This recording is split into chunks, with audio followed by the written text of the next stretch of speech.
Welcome to this very special edition of the KJ Masterclass Live, the show which ensures that you profit from your time spent here with experts, either through their industry insights, information, or simply learning from them. And today we have Alec Crawford, a pioneer in AI since the 1980s, founder of Artificial Intelligence Risk Inc., a company that accelerates enterprise Gen AI adoption safely. He's also a podcaster. Welcome to the show, Alec.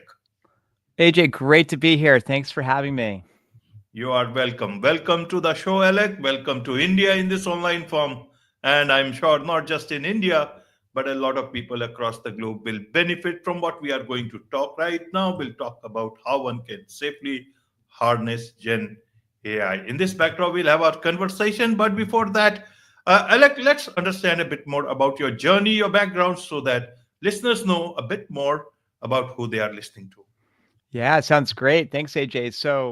I started working with AI in 1987 when I was building neural networks from scratch at Harvard. Back then you just couldn't go to Google or someone and download all this code. I literally wrote it all myself, and taught computers to play poker, how to bluff and how to bet and what's a good hand and what's a bad hand and statistics. And it was cool and it worked pretty well. And now we've got in the world, not me, AI poker bots that are better than any human at this point. So, I saw that future in 1987.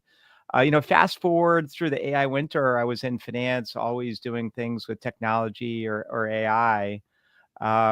But really, the genesis of the company a couple of years ago was just me looking at all these giant companies onboarding AI with no guardrails and just saying, this is crazy, right? Because I have a background in finance and risk management and compliance and technology, and just said, wow, if we don't get this right, we're going to have some real problems.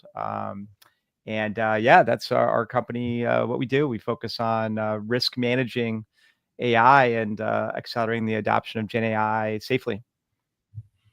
Absolutely, absolutely. And for example, if we talk about the risk, the next time I will have to ask you, Alec, are you for real or is it your avatar which is talking to you, to me? And same you will ask me. Many a times it will happen that for Yeah, podcasters, it will be avatars just talking and the real person will be driving, doing something in the name of getting a bit of their own time. yeah. We're not quite there yet, but I agree. And that's why to keep it real on a podcast, you have to on a video podcast, you have to occasionally do something like this, which is hard for AI. Have a drink. Have a drink. Absolutely, absolutely. Till we'll talk about sentience part of it, but let's talk about, you talk about, Alec, about that the bad guys are winning, and in terms of AI and cybersecurity, and at the same time, in the same voice, you talk about accelerate your Gen AI adoption. These are two different things. How do we bring that together? Should we run to the jungles? Should we go deeper into the AI jungle?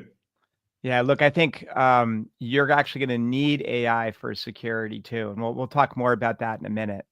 Look, it's fine to be adopting Gen AI at your company. You just have to do it in a measured, safe way. And I'll tell you what's not. Let's start with what's not safe, right? What's not safe is letting your employees go out into the world and use the public versions of ChatGPT and things like that and just do what they want, because they could be uploading confidential data or customer data. And according to their contracts, that's not your data anymore. They own it, right? So that is a problem. So that's what's not to do.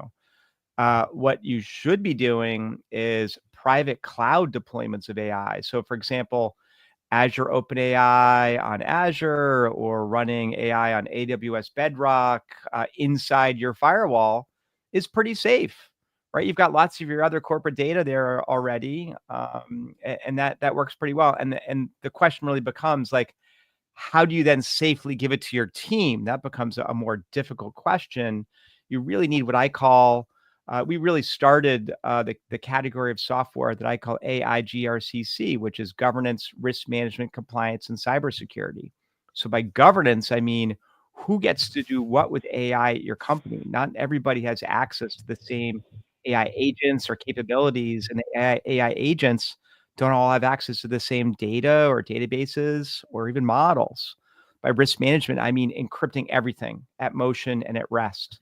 If someone types in a social security number in a prompt, you need to encrypt that before it goes anywhere. You need to detect and encrypt information like that. Um, in terms of compliance, many of these industries have very strict rules, such as HIPAA in the United States, and you need to comply with those rules or comply with banking regulations around the world. So you got to be able to do that, and part of that is having an audit trail for everything that happens. And then by cybersecurity, it's not just lock everything inside your firewall. In addition, you needed to detect different kinds of attacks on coming from the outside. So everything that comes or goes from AI on our system is checked by our Gen AI cybersecurity layer. We're looking for data poisoning, prompt injections, Dan style attacks, skeleton key attacks, all these things that right now are brand new. Like no one heard of these 2 years ago. And they're going to be front page news this year when some big company gets hacked. So I have said the bad guys are winning, and we can talk more about that in the future, but that's kind of the right way to deploy AI as safely as you can. Right, right. Alec, if you see the business world itself, you talked about business. Hmm. It's now the growing numbers of startups, individual solopreneurs, and all the small businesses which are coming up very strongly, very hugely. Do they have this capacity to either they can focus on their vision, their business, building up whatever they are building, or they can focus this this whole world that is unfolding for them? Do you think this whole AI business has to be only doing with bigger businesses, that they should think, what about the smaller businesses? Smaller businesses make up the big ecosystem, and they are the ones who are providing a lot of things to the bigger companies. For the bigger companies, their ancillary units, their vendors, their everything. And in terms of even content generation and everything, how should we look at it? Even from not even a solopreneur, even from an individual point of view, Yeah. how should we look at this? Do we have like like they're talking about the bifurcation of internet, bifurcation, trifurcation? What do we have? Different AI systems altogether, where all different people will choose, okay, this is what I am, I will be. It's like the servers, you choose your own server. Yeah. Yeah. That's a great question. I think, look, today, I think if you've got an organization that's 30, 40 people or larger, you have access to things that you can't really get as an individual or smaller business unless you're willing to pay, serious money, meaning 20 to $50,000 a year. So that's really a differentiation today. I think that is going to change very quickly, and it will be more democratized. Um, but also think about what kind of solopreneur you're talking about. Like, are you just generating something for social media, or are you putting confidential information into ChatGPT? Those are two very different things, right? I'm perfectly comfortable going to a solopreneur and saying, "Hey, you want to create a script for your podcast or social media? Great, go to ChatGPT and do that. That's not a big deal." But still, don't put customer information in there. Don't put confidential information in there. That's more risky, and that's pretty inexpensive for them, right? To really get the best value out of it, as even a 20 or 30 person company, though, you need to hook into your Outlook, your Teams. You need access to multiple models in case one goes down or one's really expensive. You need access to APIs. Maybe your document storage is on Box. You need access to your client relationship management system. That's something that right now is difficult and expensive for solopreneurs or really small companies. But over time, that's going to get less expensive and more accessible, I think. Right. And in terms of use, let's not look at hundreds of uses. One use for businesses. What key use can businesses look for themselves in terms of Gen AI? Yeah, I think one of the best uses is around, and I'll use customer service as an example here. is around a combination of training and customer service, right? So I've got a new customer service person. It's remote. No one's working together. Like, how do I train this person? A customer is going to call up. They're going to have to answer questions. Well, you can use a series of Gen AI agents to improve that experience. One is the frequently asked questions agent, right? So they're sitting there. A customer calls up and says, "Hey, AJ, I've got a question about my bank account. It's X." They can literally just type that in and get the answer with the agent that might otherwise, they wouldn't even know what documents to search, right? The agent can figure that out for them. But that's not all, right? Now, what I can do is I can say, I'm going to take the transcripts of all those customer service calls over the day, and I'm gonna have an agent give my new customer service rep tips about how to be a better agent. And then going one level up, really meta on us, I can take all the customer service calls over a week and say, what were my customers most confused about? What were the most common calls? Pick the top 3 things. Now I put them on the customer service part of my website. So customers go there and say, oh, I've already got the answer. I don't even need to call customer service. And now the number of calls I'm getting drops by 50%. So you increase the efficiency of the individual agents by 30 to 50%, and you cut the calls by 50%. All of a sudden, you've got a 75% reduction in cost for customer service and improved service. So that's a really good example. And that could literally be, you have 2 customer success agents or customer service agents. You don't need 100 of them to do that. Right, right. Like, that's a very nice point you brought up about customer service. But you see, the state of customer service, you yourself must be a customer in so many things. You don't want to be a customer because of those, because in the name of using AI or any other, automation or any other tool, they are in fact not talking of service, they are talking of blocking the customer. And the customer will go round and round. What is it then they can adopt, because they are removing the human part of it. And you see, the world is now turning towards, it is coming like an extra, some sort of an extra uh, thing that they are offering, that listen, we will give you human interaction in terms of customer service. And they are using the AI reason to push out the customer, human agent out of that whole process. How do you see this part? Do you think the industry will ever see the good part of what is coming, what can come out, rather than only seeing how they can remove humans, how they can bring the bots, and the bots will train further bots, and more. It's all about machine learning till they think they will become so intelligent that the bosses can sleep, and nobody disturbs them. And either it will solve the problem, or the bot will make the customer run away. How do you look at this part? Because nobody seems to be looking at it the right way. The more we go, every day we think about, we are seeing removal of humans and let the bots come. Yeah, no, I agree. I think it's a problem because if you go into a call, and I'll give you an example, I had to send a legal document to a credit card company, on behalf of a family member, and so I need an address or a fax number. It took me like 5 minutes to push enough buttons to finally get to a human that gave me that, and there's no automated option for I need to fax a legal document over to a credit card company, right? So that is definitely a problem. It's going to continue. It is the larger the company gets, the bigger the problem it is. Just try to get a Microsoft customer service person on a phone. I mean, I've talked to companies with 1,000 employees and they can't get a customer service person on the phone. So I agree with you. It's a problem. What I do think is those AI agents are going to get better. So that's the good news. The bad news is I agree it's going to be harder and harder to get access to a human when you have an edge case problem. Like AI is going to be fine if you're doing the 95% of stuff that they're used to.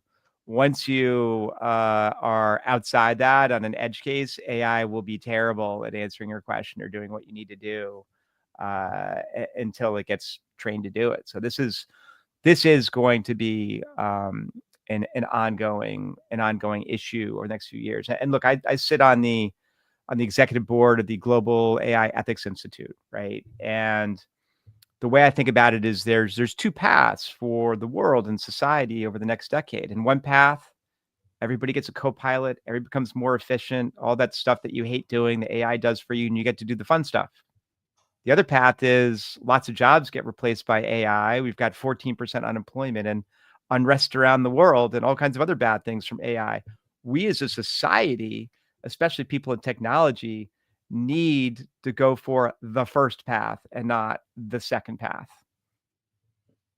And one path I see as an individual, Alec, is wherever you stay, create one bunker type room, but not under the ground, anywhere where you afford. Put everything, every system that is connected to anything just within those walls, firewalls, whatever you treat. And once you are out of that, you are a human, plain human with nothing else.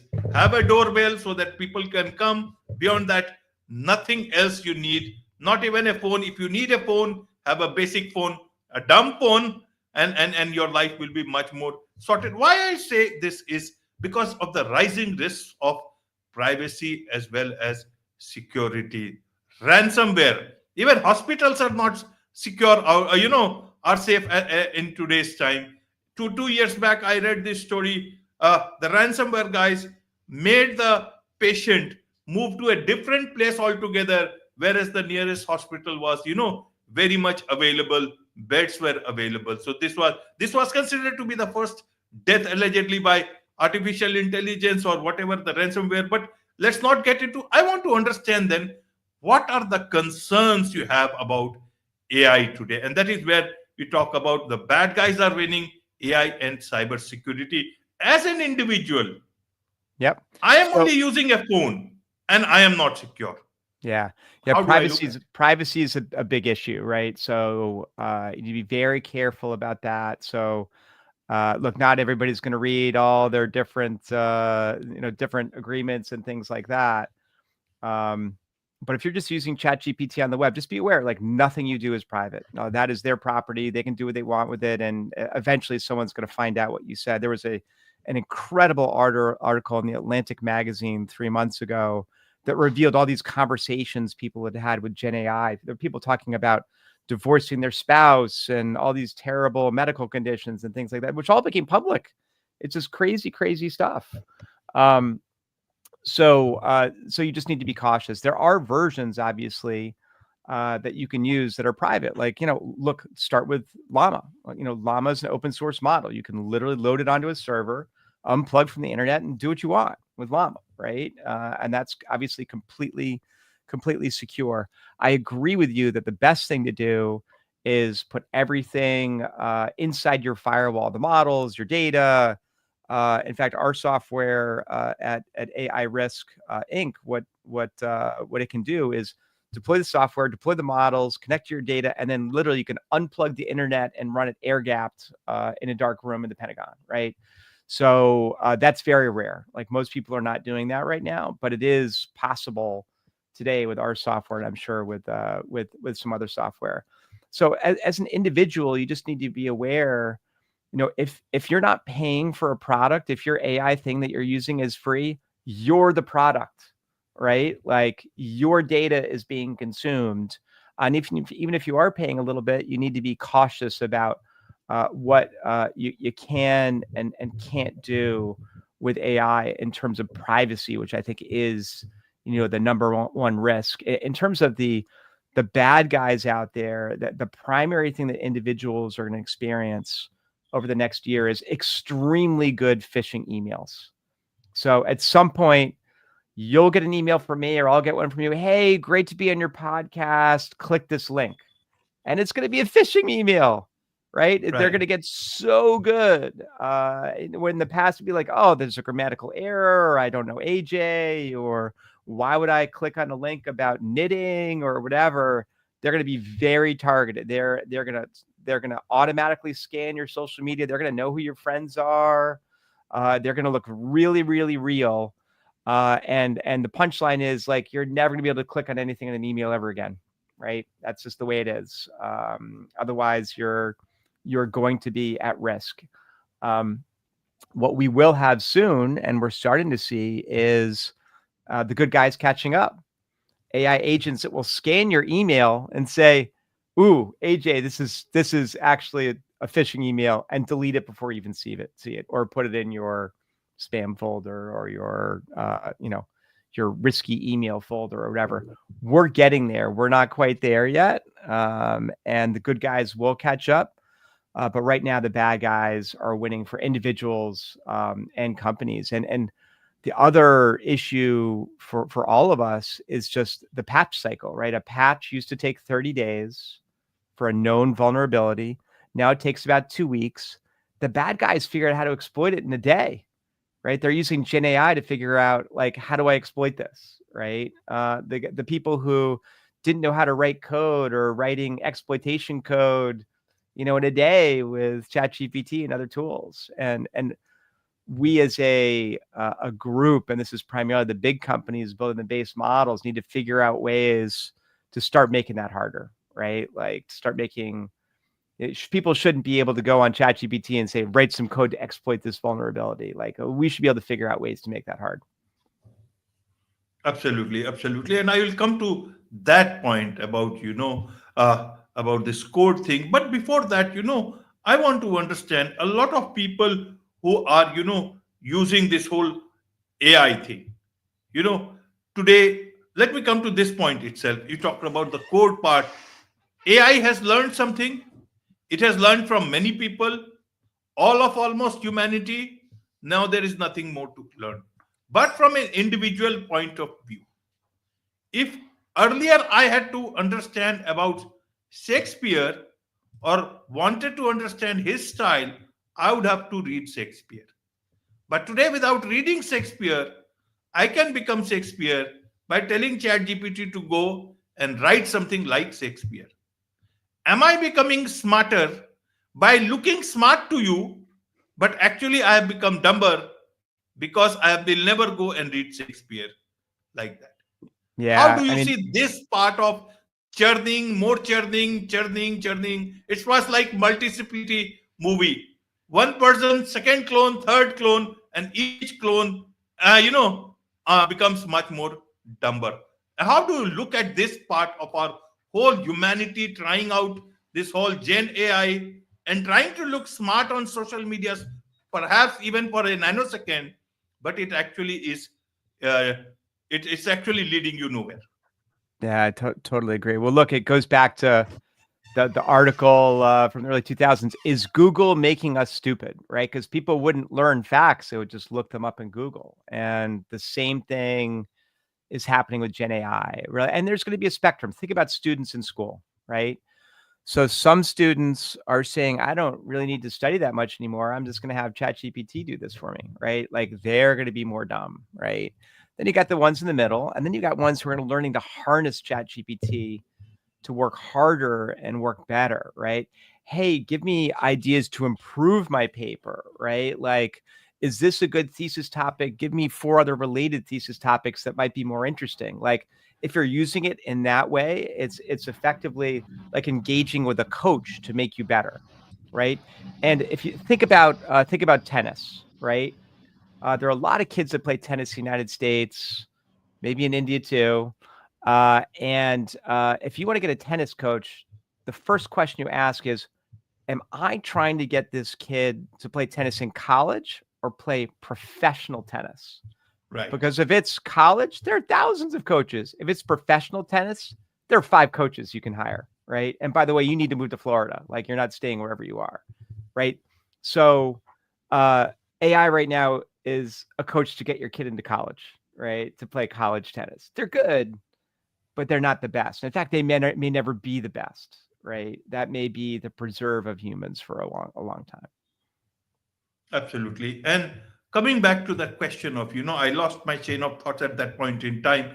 But in terms of, you talk about that AI will help you secure things. The good guys will try and tackle the bad guys. But then, Alec, this will also come at the cost of our privacy.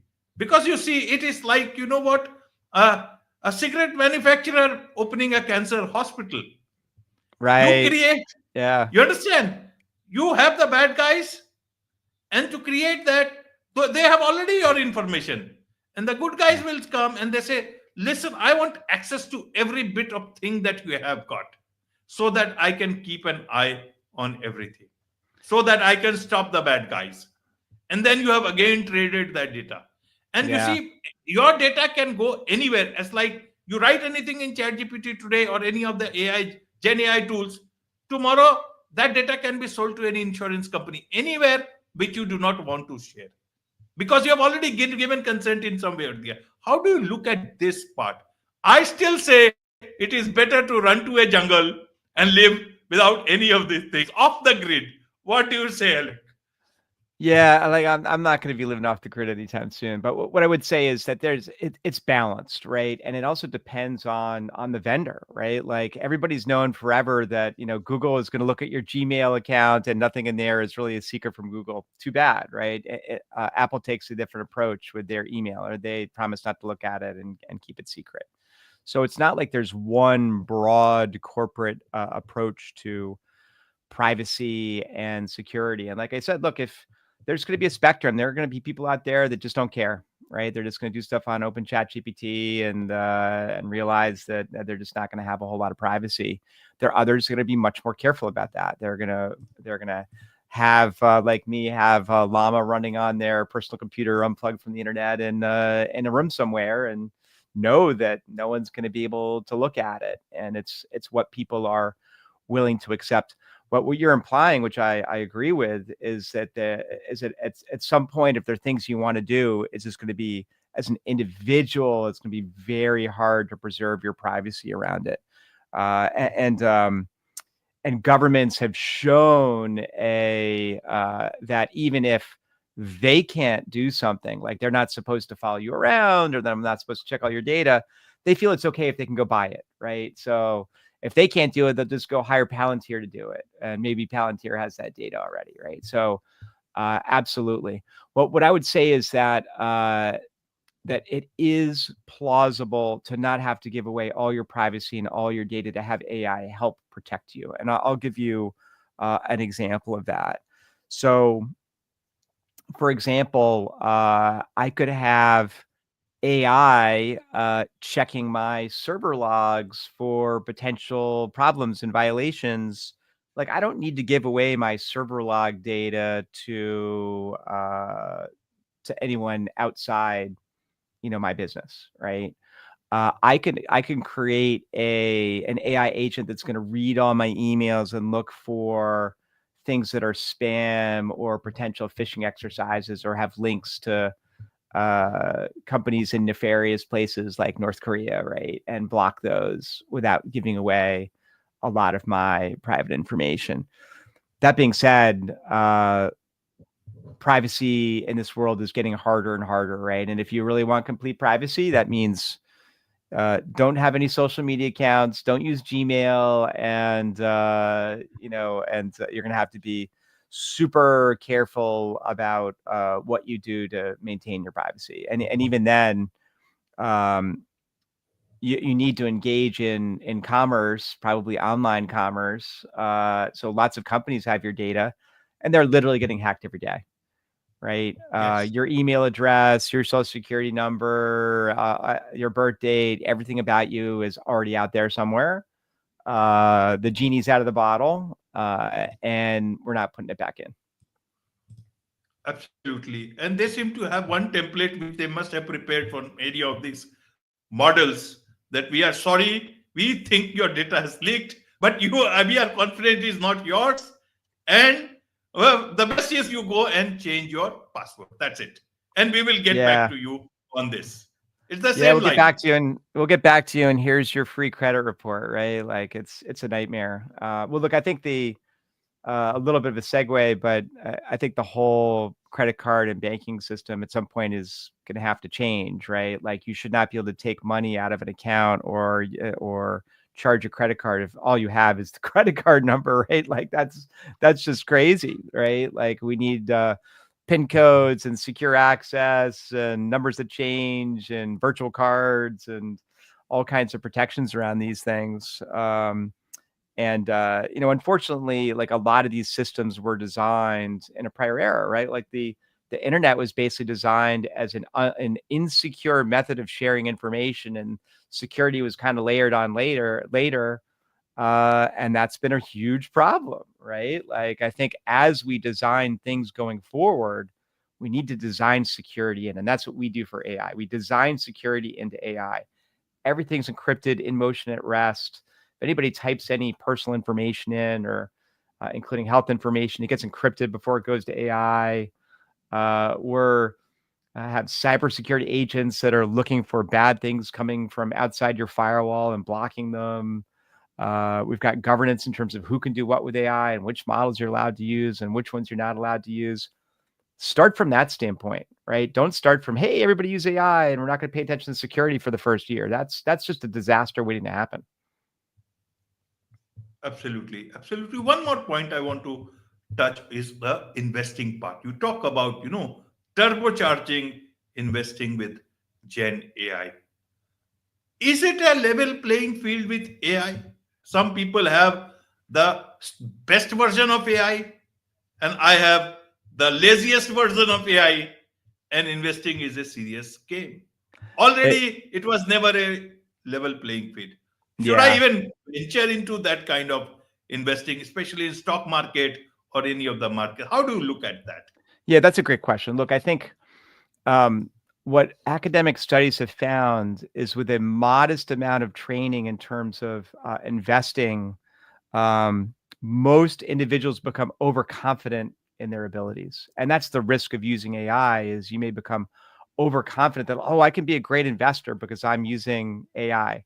The answer is no, you are not a great investor if your only skill is you're using AI. So one of the questions and obviously I've been a professional investor and risk manager of investments for a very, very long time. And one of the questions I ask when I'm interviewing portfolio managers or investors is, what do you think your edge is? What do you know that other people don't know? And if your Right. answer is nothing, then you shouldn't be an investor, right?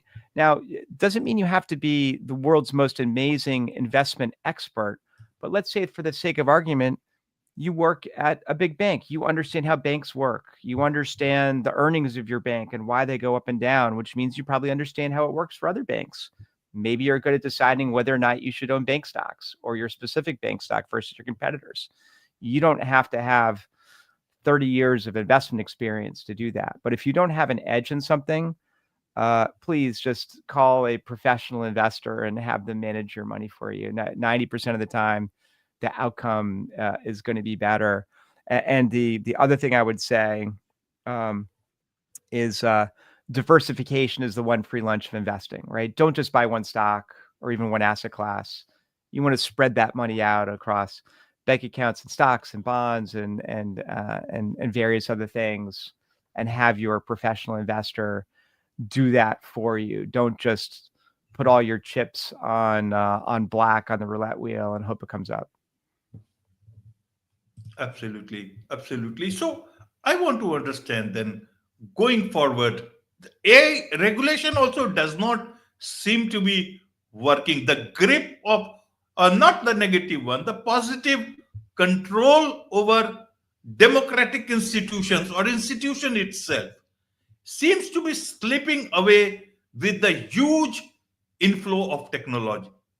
And because governments do not know, and it you see the case of Bitcoin, or in terms of that whole cryptocurrency thing, even in terms of even in terms of AI, even though some there are two groups now, one is saying look at the future, let's keep a hold of these things, and others are just moving forward. How do you see this whole thing? How do you see the bad guys and the good guys? Is it the same people controlling the bad guys, and it is same people creating the good guys and get business from the same guys over and over again?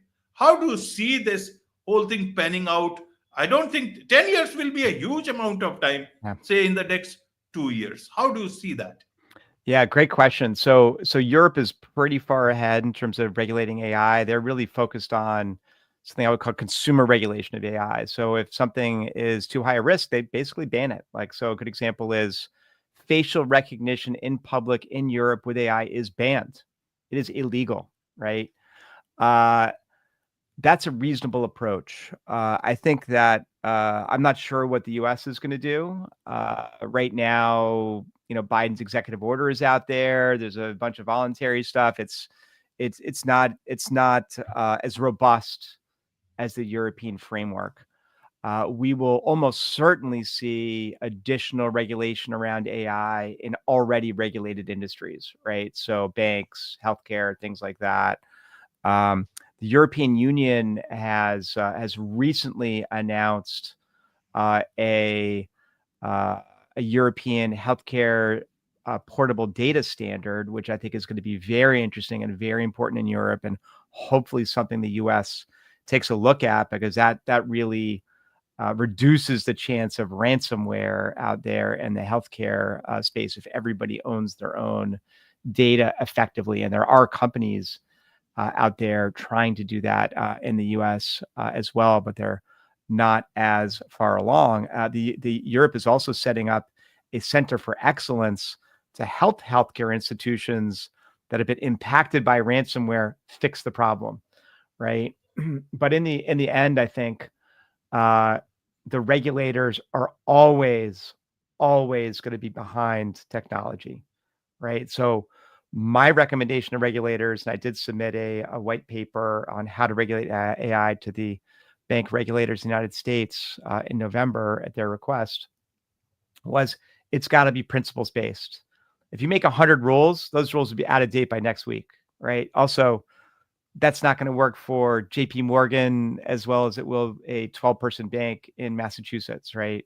So it's going to have to be principles based in terms of what makes sense, how to keep things safe, how to keep data private, how to avoid bias, things like that. Yeah, that is a much longer topic, which I could talk to about at length, but probably not today. Absolutely, probably not today. One last question, just about in your days when you were working in artificial intelligence, what were the thought process at that point in time? Because today the debate is AI for profit or non-profit. Earlier non-profit, then trying to make it profit, and there's a huge dilemma. How should people look at AI? How do you think, would you want organizations with that whole power of changing the course of humanity look at AI? For profit, non-profit, or is there a hybrid model here, like work from home and work from? So how does it work? Yeah, well, let's go back and think about the letter signed by a number of computer scientists, as well as I believe Elon Musk last year, saying, "Let's pause AI development for 6 months because we're concerned." Right. And I think, look, longer term, we should be concerned, and there are going to have to be rules around what AI is allowed to do and not allowed to do. My example is never give AI the nuclear codes, never, for any reason, right? Very, very straightforward. So the issue there is that there are, and the reason that pause would not work is there are other countries that aren't going to pause. You think China and North Korea are going to pause their development just because we're pausing it in the U.S.? No, right? Why would they do that? And by the way, this is the classic dual use civilian military, right? If you have AI that can effectively win a war, right? Like, you got to have it as a military or you're toast. So I think the question of profit or nonprofit is subsumed by the question of military civilian, right? And I think that longer term, the companies with the deepest pockets, which are going to be the for-profit companies, are going to end up with the best models. So you go back to more than 100 years ago when people started building cars in the US, there were 10,000 companies building cars. Now there are 5, right? That's what it's going to be like for AI and these base models. There might be 1,000 people out there building base models and AI and cool stuff. A few years from now, it's going to be 5, right? And you get to pick one. Am I going to use the Amazon one, or am I going to use the the Gemini, the Google one, or am I going to use the Microsoft one? That's pretty much it, right? And maybe there'll be other little specialist models kicking around, but you're going to have to pick one from the big guys because they're going to be so much better and so much more powerful. And also, by the way, so much cheaper than doing it yourself. That's kind of what you're going to be stuck with. Absolutely, absolutely. Everyone is watching. You are a close watcher. I am also watching. The looks like the future of humanity is also watching how what course of we humans take for the future. Be that as it may, there is so much to learn about these things from you, Alec, and I'm sure a lot of people would want to learn more from you about you, what you are doing, about your company. What's the best way for them to connect with you, Alec? Yeah, thanks, AJ. So our website is aicrisk.com. There's a blog on there, links to my podcast, the AI Risk Reward podcast, where it's similar to yours, but I focus only on people involved in AI. We've got thousands of listeners. It's approaching a top 1% podcast. It's super exciting space, and we drop a new episode every Tuesday. Feel to free to reach out on the website. We've got a free version of our AI governance, risk management, compliance, cybersecurity software to try out. You can ask for a demo. You can reach out to me. I'm happy to talk to anyone. So great to be on the show, AJ. It's been a lot of fun. Thank you so much. Thank you. Thank you. With this, it's a wrap on this very special edition of the KAJ Masterclass Live. Thank you so much indeed for joining us.